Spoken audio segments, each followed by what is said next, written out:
Hey guys, welcome back. I have another book review for you today. This week I read Hidden Figures by Margot Lee Shetterly, and I'm going to go ahead and be honest with you. I read the young readers version of this book, which is middle grade. It is probably for ages like 4th grade to 6th grade. So the reason that I did this is because I could not get my hands on the other book, and I wanted to read it this month because our podcast came out this month as well about the movie. So I went to McKay's. I couldn't find it. I looked for it at Walmart. I couldn't find it, and I've been on the wait list at the library for a month, and I just haven't been able to get the adult version of the book. So I read the young reader version instead, and I actually thought it was good. I had no complaints about it. So I'm going to give this book 4 stars, and that is because clearly it was for readers younger than me. So some things I found were a little bit too explainy, but that was fine. Just things that I knew what they meant were a little bit explainy, but that's fine because, as I said, this was for much younger readers than myself. So this book talks about the women who worked at NASA as computers, which means that they were mathematicians. They just didn't have the title of mathematician. And this follows the story of 3 black women, Dorothy Vaughan, Katherine Johnson, and Mary Jenkins, I think, who were working here from the late 40s. I mean, they ended up retiring from there, but this book takes place from the late 40s to the 1960s when they sent John Glenn around the Earth in orbit, so during the space race. And it's super interesting, and it's kind of an uplifting story. So I am a little bit glad that I read the mid-grade version of this, because I think that the adult version would have had a lot of math in it, because these women are mathematicians. They are math whizzes. I am not. I think Lindsay and I both noted in the podcast that this movie was a little bit smart for us when we watched the movie, because a lot of it was focused on that math and engineering, and neither of us have that sort of mind. But the book for children is a lot easier to understand. It doesn't get super deep into the math. And I think that for that age group especially, that's fantastic, because you're not going to want to talk about all this theoretical physics and stuff that, kids are going to be like, I don't know what that is. But you still get the point of the story. You get the point of these stories. So at this time, around the 1940s, so during World War II, they started letting African American women work at places like NASA, because the men were at war and they didn't have enough white women. And this was a huge step. They were making, I think it said around $2,000 a month, or $2,000 a year, which doesn't seem like a ton to us, but that is double what you would make as a teacher at that time. So this is a lot of money. These were good jobs. And people were moving from all over the country in order to take these jobs. And they worked there after the war ended. They kept their jobs because they had kind of proven themselves. And then things started changing again because NASA bought IBM computers, which meant that the mathematicians weren't as necessary because the computer could do the work for them. But they learned how to do the computer work as well. And then Mary went on to be the first African-American female engineer at NASA, which is amazing. And Catherine went on to she did the trajectories and everything for John Glenn's spaceflight. He was only going to go up in the air if her numbers matched the computer's numbers, which they did. She also did the work for the moon landing. And Dorothy Vaughan was the first African-American supervisor at NASA, and also went on to do this whole thing with the IBM computers. They're such success stories. They all retired from NASA. And I think that's so cool, because you don't think about what it was like in the 1960s to send anyone to space or anything else. They were doing these calculations by hand, which to me is astounding, because I can barely do long division, okay? Math was not my subject.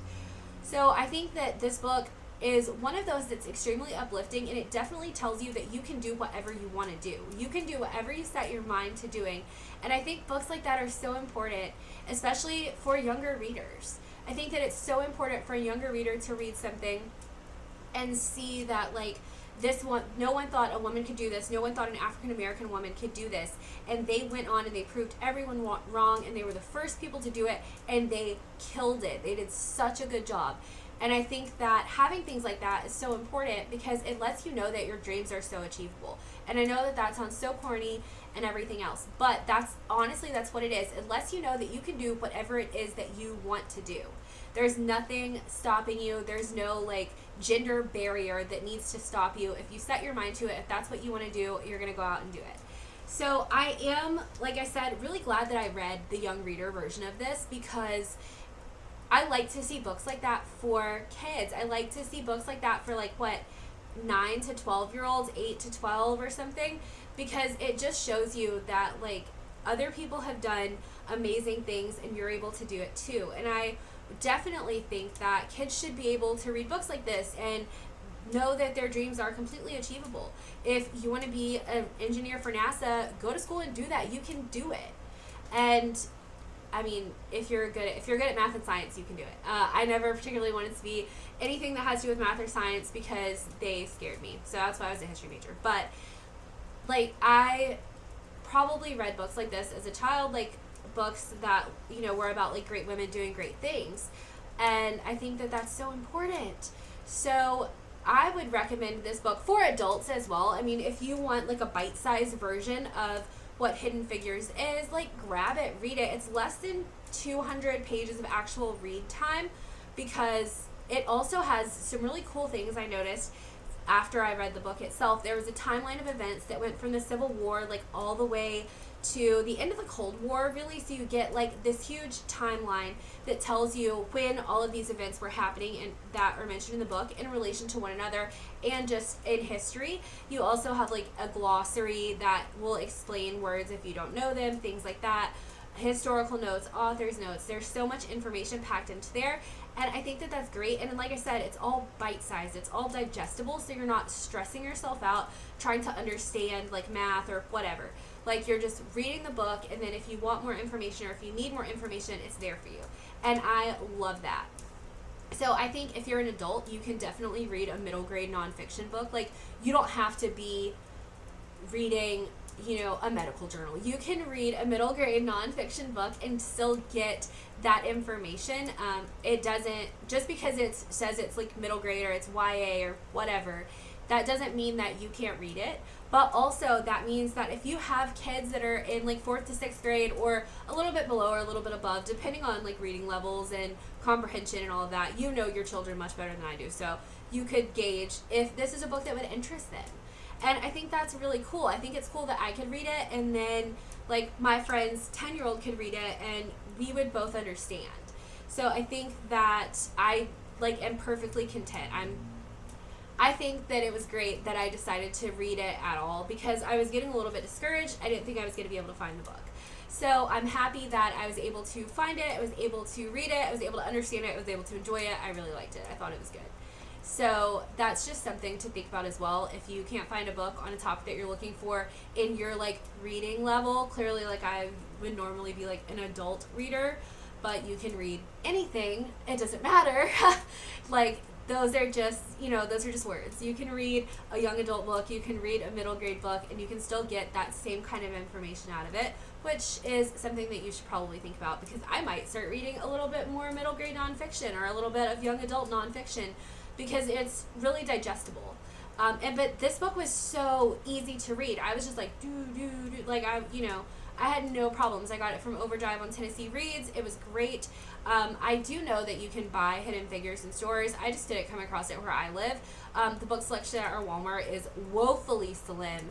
McKay's didn't have it, and it's waitlisted at the library. A lot of people are reading it. So, but the middle grade version was there. So I definitely think it's worth a read. I think it's worth a read for you as an adult. I think it's worth a read for your kids, your little sisters, whatever, your little brothers, like whatever. It's worth a read for anyone that can get their hands on it. I definitely suggest it. That is all that I have for you this week, guys. I hope that you have a great week, and I'll see you later. Bye!